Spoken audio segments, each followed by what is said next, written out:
Imagine a room full of reporters, cameras flashing, pens scribbling furiously. And in the center, a man who has built his empire on controversy, headlines, and defying expectations. The air is thick with tension, and everyone knows what's about to happen. The question on everyone's mind: could this be the moment Donald Trump finally loses his temper in front of the nation? As the room holds its breath, a single voice cuts through the chaos. A liberal journalist armed with pointed questions, ready to challenge the man who has dominated the political scene for years. He's not here to play nice, and he knows how to hit where it hurts. But what happens next will leave everyone stunned, and silence will fall like a heavy curtain on the entire studio. This isn't just another interview. This is the moment when Trump does the unthinkable. He shuts down his opponent, not with a mere word or gesture, but with something far more dangerous: raw, unrelenting power. The words that follow will make you rethink everything you thought you knew about political discourse, the media, and how one man can completely shift the balance of a room with just a few calculated moves. Get ready, because what happens next will leave you speechless. For years, Donald Trump had been a figure that either fascinated or infuriated the public. His brash attitude, controversial statements, and unconventional style were a constant source of debate. But when it came to the media, there was one thing that could never be denied. Trump was a master at controlling the narrative. He knew how to manipulate the room, make headlines, and always be at the center of attention. However, despite his mastery of the media circus, not everyone was in awe of him. In the room that day, sitting across from him, was a journalist, a liberal voice that had often criticized Trump, especially on issues of race, immigration, and his policies that seemed to disregard the marginalized. For years, this journalist had been vocal, calling out what they saw as hypocrisy, exploitation, and a lack of regard for the disenfranchised. The journalist had built a reputation for being relentless, someone who didn't back down from a fight, someone who would call out the powerful when they saw injustice. But what had gone unnoticed in the media frenzy was the unspoken animosity that had been brewing behind the scenes. The journalist had often spoken about how Trump's words and actions were a reflection of a larger societal problem, a system that was rigged against the weak, the marginalized, and those without power. For them, it was personal. They had grown up in an environment where they watched others struggle, where they witnessed the devastation of inequality firsthand. They knew the sting of being told they weren't enough, that they didn't belong, and that their voices didn't matter. This fight, this battle between Trump and the journalist, was more than just politics. It was about something deeper. It was about all those who felt left behind, the ones who couldn't speak up, the ones who weren't given a seat at the table. But as the room filled with reporters and cameras, Trump's aura of power and influence couldn't be ignored. The media, in many ways, had given him a platform to say and do whatever he wanted. They followed his every move, amplified his voice, and sensationalized his rhetoric. In a world where the loudest voice often became the most powerful, Trump had learned how to dominate. And yet, this journalist, with their quiet determination and unwavering sense of justice, wasn't just another talking head. They had built a career on challenging figures like Trump, and today, they were ready to face him head-on. The unfairness of the power dynamic between the two was palpable. On one side, you had the billionaire businessman, the former president, an embodiment of wealth, privilege, and influence. On the other, a journalist, armed with nothing but their words and their relentless pursuit of truth. It was the classic David versus Goliath scenario, but this time, the stakes were higher than ever. This wasn't just about the journalist taking down a powerful figure. This was about exposing the cracks in a system that valued power over people, money over justice, and control over fairness. As the tension built in the studio, it became clear that this confrontation wasn't going to be just another interview. This was the culmination of years of political division, media manipulation, and personal vendettas. It was the moment where the power of the media would be tested, where the power of words could either lift someone up or tear them down. The room could sense it, the weight of the moment, the unspoken promise that this would be different. And yet, as the journalists prepared to ask the question that would rattle Trump's carefully constructed empire, they felt something else. Something deeper than the animosity they had felt before. They felt the weight of history, the weight of all those who had been silenced, the weight of every individual who had been told they didn't matter. They realized that this wasn't just about them. It was about something bigger, a fight for justice, a fight for fairness in a world that often seemed anything but fair. But despite their resolve, there was one thing they couldn't control: Trump's response. The world had seen him tear down his critics with ease, using insults, ridicule, and his signature style of belittlement. The journalist knew that this could be the moment where they were crushed under the weight of his power, where their words would be drowned out by his relentless attack. The fear, however, didn't last long. They were ready. They had prepared for this moment for years. They had lived through the injustices, the betrayals, and the struggles. And now they were about to face the one man who had come to symbolize everything they had spent their career fighting against. This was more than just a moment of personal confrontation. It was a microcosm of the larger battle that had been playing out across the country, the fight between those who had power and those who didn't, between the voices that echoed through the halls of government and the ones that went unheard. The journalists knew that the stakes were high, but they also knew that this was their moment. The moment when they could finally expose the flaws in the system. The moment when they could hold someone like Trump accountable for the damage he had done. But as the lights dimmed and the cameras rolled, one question lingered in the air. Would this moment of truth be enough to bring down the powerful, or would it simply be another episode in a long history of unbalanced power and injustice?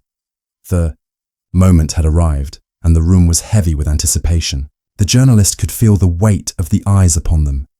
Each person in the room waiting for what was about to unfold.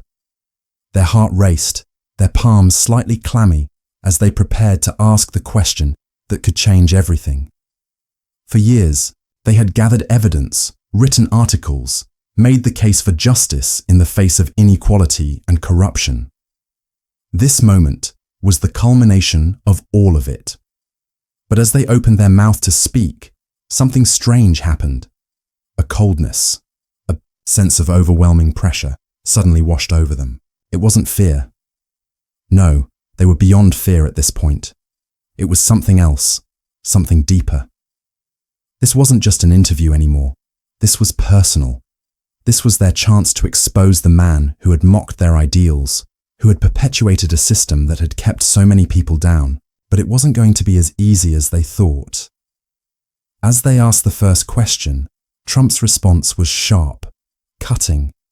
His words were laced with his usual bravado, but they felt different this time. There was a bitterness to his tone, an anger that seemed to come from a place of personal vendetta, rather than just political positioning. The journalist had seen this side of him before, an arrogance that could pierce through anyone in his way. But this time, it felt like more than just a disagreement over policy. It felt like something much more personal. The journalist had prepared for this. They had anticipated the deflections, the dismissals, the attempts to turn the tables and deflect the conversation. But even as the questions came, even as they pressed for answers, they could feel the weight of the power imbalance pushing down on them. Trump was no longer just a man in a suit. He was a symbol of everything they had fought against. His every word, his every move, seemed to reflect the very system they had spent their career trying to dismantle. As the interview continued, the journalist began to feel something they hadn't expected. Doubt. The criticism, the media scrutiny, the endless challenges they had faced over the years, all of it suddenly felt like a crushing weight. Was this fight worth it? Could they really bring down someone like Trump? Someone who had seemingly mastered the art of survival in the cutthroat world of politics? Every answer he gave felt like a wall they couldn't climb, a door that refused to open. They were starting to feel powerless, as though all their efforts, all their sacrifices, had led them to this moment of frustration. But then, in the midst of this internal turmoil, a single thought broke through. I can't give up now. They had already come this far. They had seen the lives ruined by the very forces Trump represented. They had witnessed the pain, the discrimination, the suffering of the people who had been left behind. And now, standing face to face with the man who had exacerbated that suffering, they realized something. They couldn't let him win. The journalist's eyes narrowed, their resolve hardening. This wasn't just about exposing Trump. It was about something much larger. It was about standing up for every person who had been silenced, for every individual who had been told they didn't matter. It was about proving that power, no matter how great, could be challenged. They took a deep breath, steeling themselves for what was to come. They had one chance to make this count, one moment to shift the power back into their hands, to show the world that this fight was far from over. Trump continued to talk, his words coming faster, sharper, as he tried to regain control of the narrative. But the journalist wasn't listening anymore. They were focused. They had made their choice. They weren't going to let this moment slip by. The room was tense. The air was thick with anticipation. The cameras rolled, capturing every second, every word. The journalist had reached their lowest point. They were battered, frustrated, and on the verge of giving in. But then, something shifted. A realization settled in like a quiet storm, and with it came the calm before the inevitable. They knew that the only way to beat Trump was to play his game, but they also knew that this time the rules were going to change. It wasn't about playing nice or following the script anymore. This was about showing him and the world that the truth would always have the final say. And with that thought, the journalists moved forward. They didn't back down. They didn't flinch. They knew the consequences, but they also knew the stakes were too high to let fear dictate their actions any longer. In that moment, the power dynamic began to shift. It wasn't just the journalist confronting Trump. It was the system itself beginning to crack, the foundations of his empire starting to tremble. The moment of truth had arrived, and in that silence, as the journalist took a stand, the entire room seemed to hold its breath, waiting for the next move. The question was no longer about what Trump would say. It was about what the journalist would do next. Would they let the system swallow them whole, or would they rise, one final time, to challenge the forces that had held them down for so long? The tension in the room was palpable. Each word Trump spoke like a nail driven deeper into the coffin of what was supposed to be a fair conversation. The journalists could feel their frustration mounting, every answer from the former president, pushing them further into a corner. He was confident, too sure of his ability to spin the conversation into something that served him. But what Trump didn't realize was that the journalist had something far more powerful than facts on their side. They had something Trump couldn't control: the truth. For years, Trump had maneuvered through interviews, debates, and confrontations by turning the tables, mocking his critics, and using his wealth and influence to shield himself from the consequences of his actions. The media had always been a tool to him, an outlet to amplify his voice and suppress those who dared challenge him. He was a master at deflecting blame, distorting reality, and putting on a show that captivated the masses. But today was different. Today, the journalist wasn't here to play by his rules. As Trump spoke, his arrogance continued to flow like poison, each word laced with venom. His attempts to belittle the journalist had become almost predictable, but the journalist wasn't intimidated. They were no longer playing defense.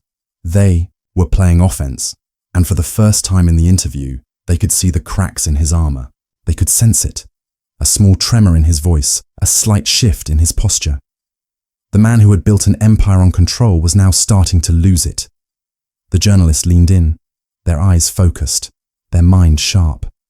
They had been waiting for this moment, and now it was time to turn the tables.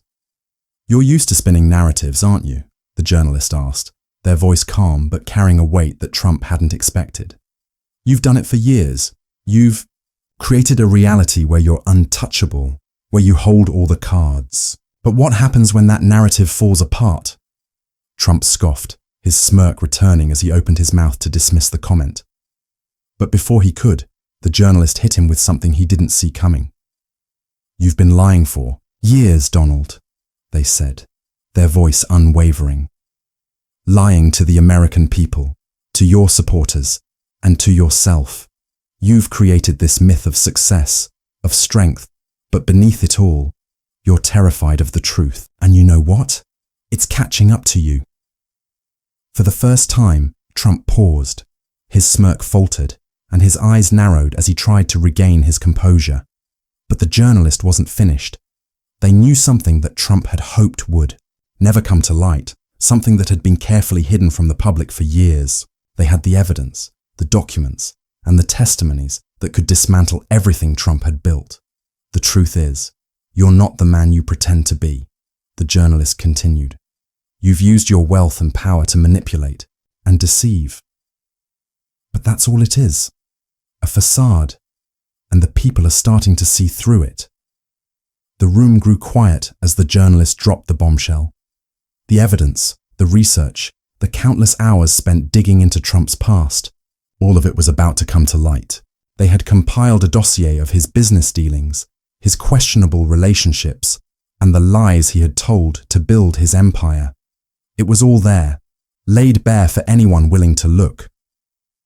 For a brief moment, Trump seemed to lose his bravado. His eyes shifted uncomfortably, and the walls that had once been so carefully constructed around his persona began to crumble. He tried to recover, to fight back, but it was clear that the power dynamic had shifted. The journalist wasn't the one on the defensive anymore. He was. "I've built everything I have," Trump said, his voice rising, but there was no longer the confidence he had once had. "I've created jobs. I've built an empire. You can't deny that."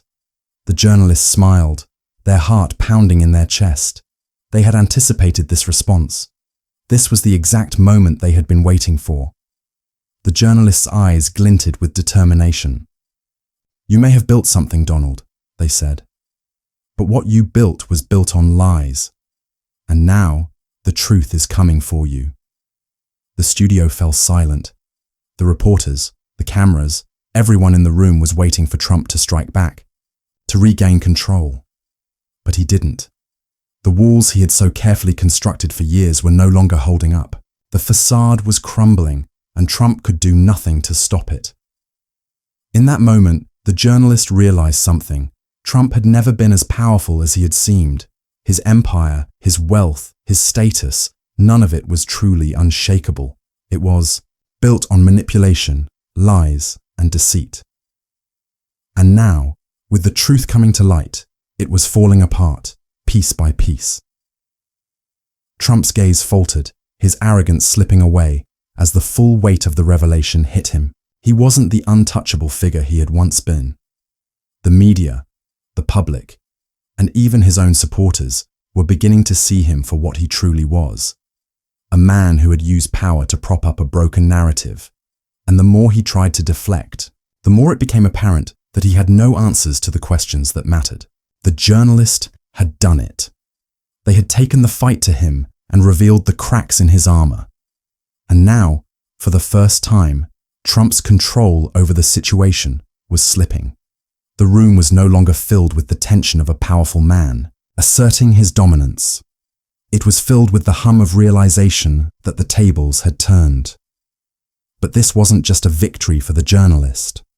It was a victory for everyone who had ever been silenced, for everyone who had been told their truth didn't matter. It was a victory for the truth itself, a reminder that even the most powerful figures could be exposed when the right questions were asked. And as the silence hung in the air, the journalist stood tall, knowing that this was just the beginning. Trump may have been knocked off his pedestal, but the fight for justice was far from over. As the journalist finished their last words, the silence in the room was deafening. Trump's usual bluster and bravado had evaporated, replaced by a look that could only be described as desperation. It wasn't the kind of desperation that could be concealed with a snarky comment or a sharp retort. No, this was different. This was the kind of desperation that came from realizing that, for the first time in his life, he was no longer in control. The very narrative he had spent decades spinning of power, of dominance, of invincibility, was unraveling before his eyes. The room held its collective breath as the journalists stood their ground, unwavering. The cameras captured every moment, every word, as Trump stammered, trying desperately to regain the upper hand. But it was too late. The truth was out. And now, the consequences of his actions were unavoidable. For years, Trump had relied on his wealth, his fame, and his manipulation of the media to shield him from any real consequences. He had danced through scandals, deflected accusations, and manipulated the system to his advantage. He had built an empire not on solid foundations, but on lies and manipulation. His rise to power had been fueled by exploiting the fears and hopes of millions. But now, those very fears were coming back to haunt him. The journalists' words had cracked open the facade. The revelations they had brought to light about his business dealings, his lies, and the manipulation of his supporters were, like a bombshell that reverberated throughout the media. The public began to turn on him.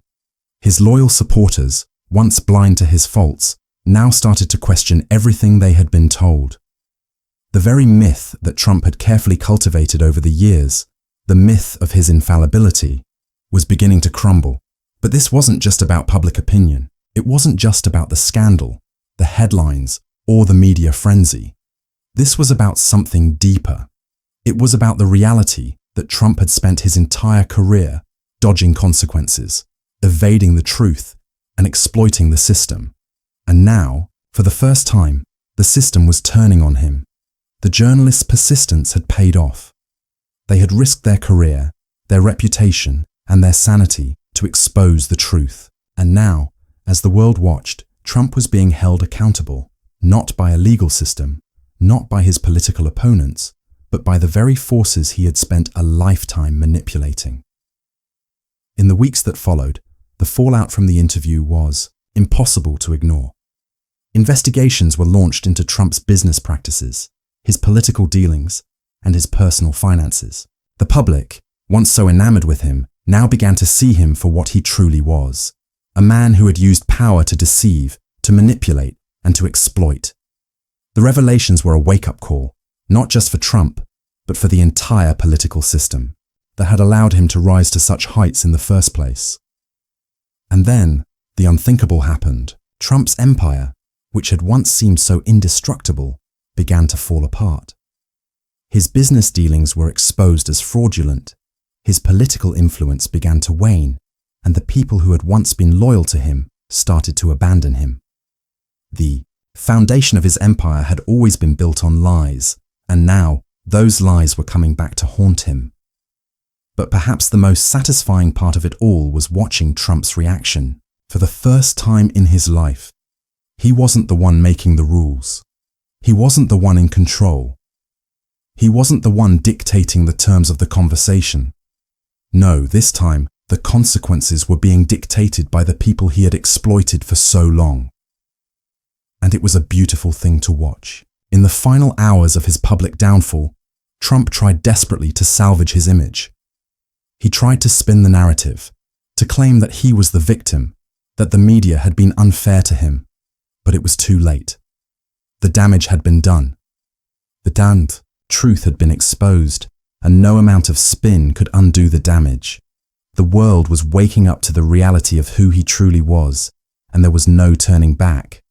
And as the dust settled, as the cameras faded, and as the media moved on to the next scandal, the journalists found themselves standing tall, not with a sense of personal triumph, but with a sense of vindication. They had done what they had set out to do, not just for themselves, but for everyone who had been silenced, for everyone who had been told their voices didn't matter. They had fought back against a system that had favored the powerful and the wealthy, and in the end, they had won. The victory wasn't in the downfall of Trump. It was in the reminder that truth, no matter how deeply buried, would always come to light. It was in the knowledge that even the most powerful could be brought down, not with violence or revenge, but with the relentless pursuit of justice. As the world moved on, the journalists took a moment to reflect. They didn't need to celebrate. They didn't need to gloat. The justice they had fought for had already been served. Trump had lost everything: his reputation, his empire, his control. And in that moment, the journalist realized something that would stay with them forever. They had proven that the truth was the most powerful weapon of all. The story of Trump's fall was a reminder to everyone watching. No matter how high someone climbs, no matter how much power they accumulate, no one is untouchable. No one is above the truth. And as long as there were people willing to fight for it, justice would always find a way. In the end, the journalist walked away not just with the satisfaction of having exposed a lie, but with something far more valuable: the unwavering belief that no matter the odds, no matter the power of the enemy, the truth would always prevail. And that, in itself, was the greatest victory of all.